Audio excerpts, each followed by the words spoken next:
So we have a grammarian, we have an counter, and we have a timer. This will keep us all on time. And so now we move into the prepared speech portion of our meeting today. And today it's going to be just wonderful because we have a very gifted speaker who's going to present to us something that he's working on.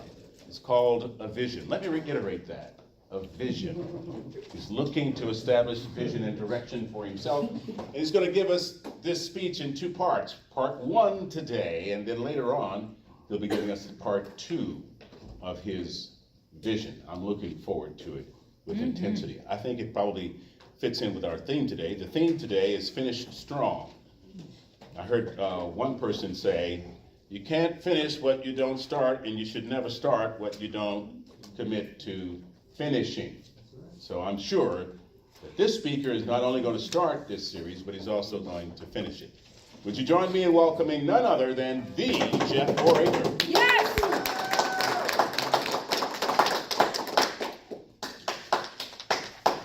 Keep clapping, keep clapping.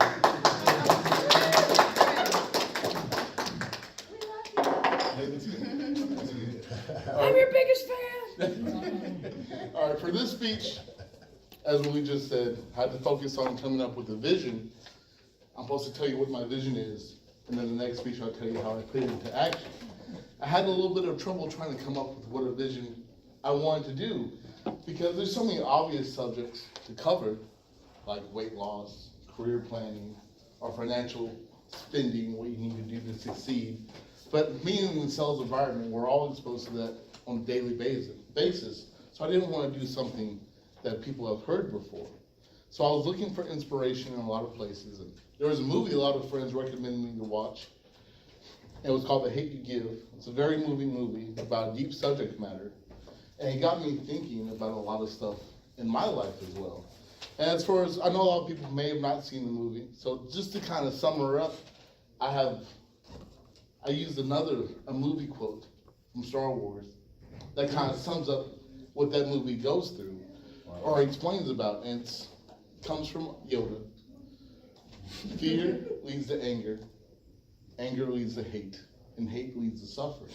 And all the characters in this movie were acting on their fear or their anger, and it portrayed how that led to more hate and more suffering. I was thinking, it had a profound effect on me, so I was thinking about several moments in my life where I've had these kind of experiences. And it wasn't really until the end of the movie that the character said one line, and I was like, oh man, that hits home. She said she wanted to be the light in the darkness, and it got me thinking, what am I doing to be the light in the darkness? Now, to ask everyone a question, how many people have acted on their fear, anger, and done something they may regret? I know I have, we all have. It's human nature to act on your self-interest and sometimes to give in to these raw emotions. It got me thinking a lot about my family. So some of y'all who may not have come a lot, I talk about my family sometimes in detail. My childhood as far as middle school and high school wasn't your stereotypical childhood people would want to have. It was a little crazy in my house. And we found out that it was really because we all had some health disorders that we were ignoring and not attending to. My brother was a senior in college at this time, and I was a freshman. My mother, she had gone through a lot. She just lost her job at the post office. She was just finding out that she had borderline personality disorder, and she had a suicide attempt earlier that year, or the previous year, that we were seeing her through and trying to help her out to get everything back on track.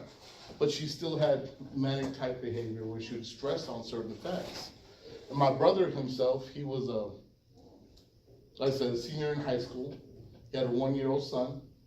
He was valedictorian of his high school, and he had a full-time job on at HEB, which is pretty much like a juggling act. He was always everywhere all the time. And he didn't know he had bipolar disorder at this time. It wasn't actually until about 10 years ago we even figured that out. But a lot of these things that we had that we weren't addressing came to build up on that. I myself didn't know that I was suffering from panic disorder. It's where you have panic attacks and stressful situations usually induce it and you can't move or do anything. And this one particular night, my mom was getting a little bit crazy on the rant. We have house rules in our house. You didn't break them.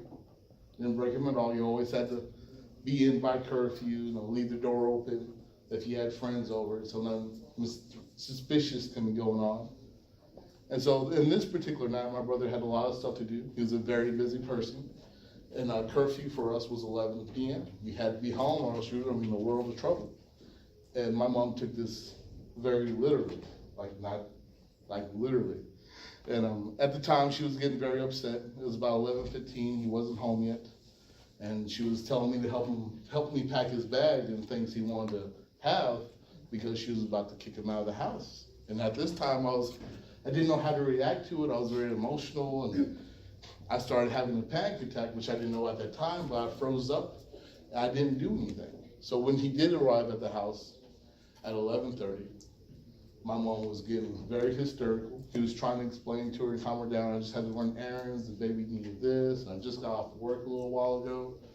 But she was very upset, and she wasn't hearing that or seeing that or having it at all. She yelled at him, and my brother looked at me for some kind of defense, but I was frozen and didn't know what to do because I didn't know how to react to that situation.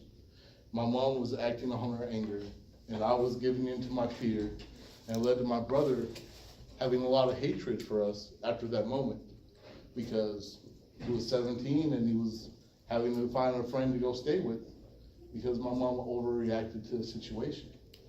Now we have since repaired those bridges, and we learned that it takes a lot of selflessness and sacrifice so you can get over those hurdles and experience that love and joy that everyone needs in their life. Now, how you tell me, Jeff, how is this going to lead to being the light in the darkness? This moment I describe as when I had a chance to be that light, but I gave into my fear, and it created this whole ripple of events that I wish I could have stopped. And so as my vision, I want to be that light in the darkness so we can stop these things from happening. And to play on Yoda's quote, I came up with steps that I believe will allow you to be the light in the darkness. You need to practice selflessness, which leads to sacrifice, and sacrifice will lead to love, which will lead to joy.